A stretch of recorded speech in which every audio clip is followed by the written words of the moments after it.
जब मात्र 300 स्पार्टन्स जेरेक्सिस की विशाल सेना के सामने लड़ने के लिए जा रहे थे तो रास्ते में आर्केडियंस मिल गए।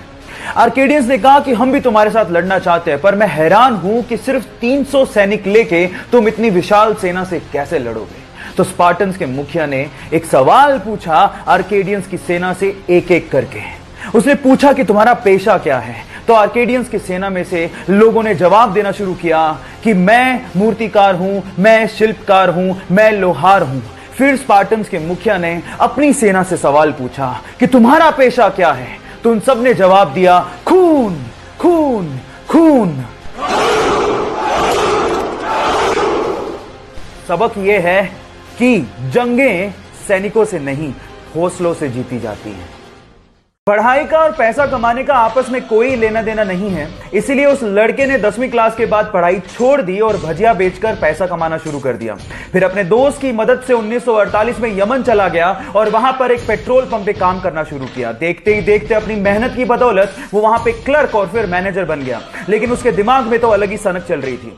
फिर वहां से अच्छी खासी नौकरी छोड़ के 50,000 रुपया लेकर वो इंडिया आया और यहां पर मसाला और पॉलिस्टर बेचने की कंपनी शुरू की। और देखते देखते 10 लाख की टर्नओवर के साथ इंडिया की सबसे बड़ी प्राइवेट कंपनी बना डाली।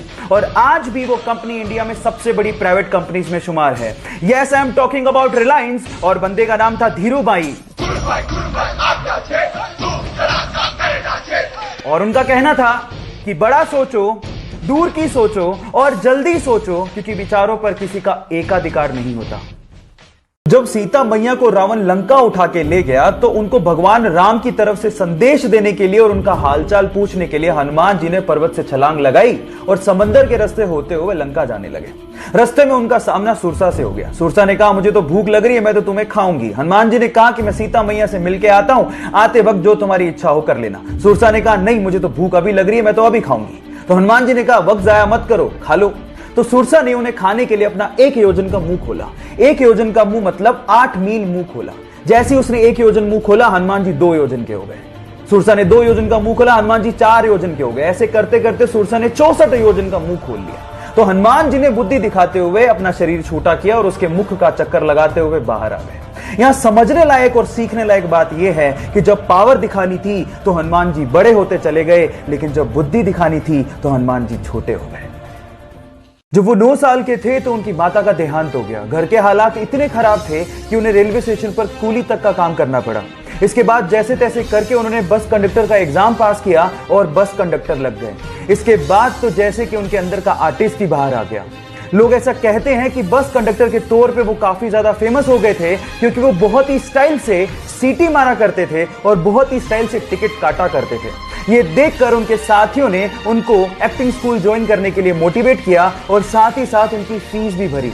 और उसके बाद उन्होंने पीछे मुड़ के कभी नहीं देखा। काफी स्ट्रगल के बाद उनकी पहली मूवी में ही उन्हें नेशनल अवार्ड मिला और देखते ही देखते वो साउथ में सुपरस्टार और गॉड माने जाने लगे। जहां हालात ये हैं कि बाकी एक्टर्स को अपनी मूवीज हॉलिडे के दिन रिलीज करनी पड़ती है, वहीं जब इस सुपरस्टार की मूवी आती है तो अपने आप वो दिन हॉलिडे हो जाता है। Yes, I am talking about Thalaiva Rajinikanth. जब 13 अप्रैल 1919 को जलियांवाला बाग में जनरल डायर ने सैकड़ों निहत्तों पर गोलियां चलवा दी तो इस बाग से 40 किलोमीटर दूर एक गांव से 11 साल का बच्चा जलियांवाला बाग की तरफ पैदल निकल पड़ा और बाग में खून से सनी हुई मिट्टी को अपने हाथ में लेकर अंग्रेजों से आजादी के सपने देखने लगा।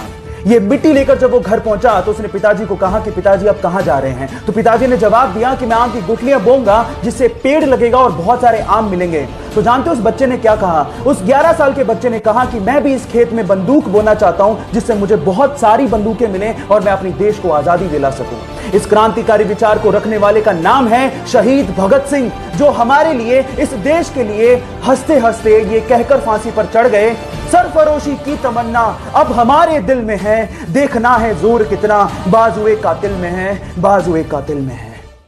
कोंढाणा के किले को मुगलों के चंगुल से जीतने की जिम्मेदारी छत्रपति शिवाजी महाराज ने अपने बचपन के दोस्त सूबेदार तानाजी को दी। हर मराठा पागल है स्वराज का, शिवाजी राजे का, भगवे का। जब तानाजी का सामना पहली बार मुगल सेनापति उदयभान से हुआ तो घमंड में चूर उदयभान ने तानाजी को यह तक कह डाला कि मैं भगवा का नामो निशान मिटा दूंगा।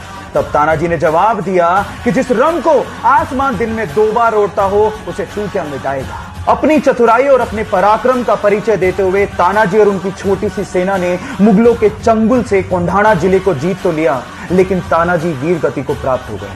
तब छत्रपति शिवाजी महाराज ने कहा था, गढ़ आला पर सिंह बोला।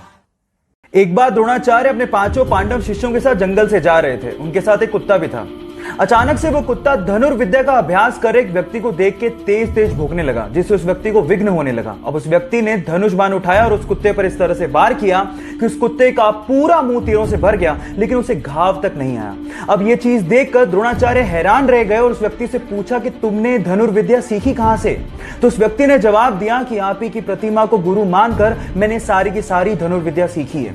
अब क्योंकि द्रोणाचार्य अर्जुन को वचन दे चुके थे कि इस पूरे विश्व में उससे बढ़िया धनुर्धारी कोई भी नहीं होगा, इसलिए गुरु दक्षिणा में उस व्यक्ति से द्रोणाचार्य ने दाएं हाथ का अंगूठा मांग लिया और उस व्यक्ति ने हंसते हंसते अपने दाएं हाथ का अंगूठा द्रोणाचार्य के चरणों में समर्पित कर दिया। जानते हैं उस शिष्य का नाम क्या था? उस शिष्य का नाम था एकलव्य।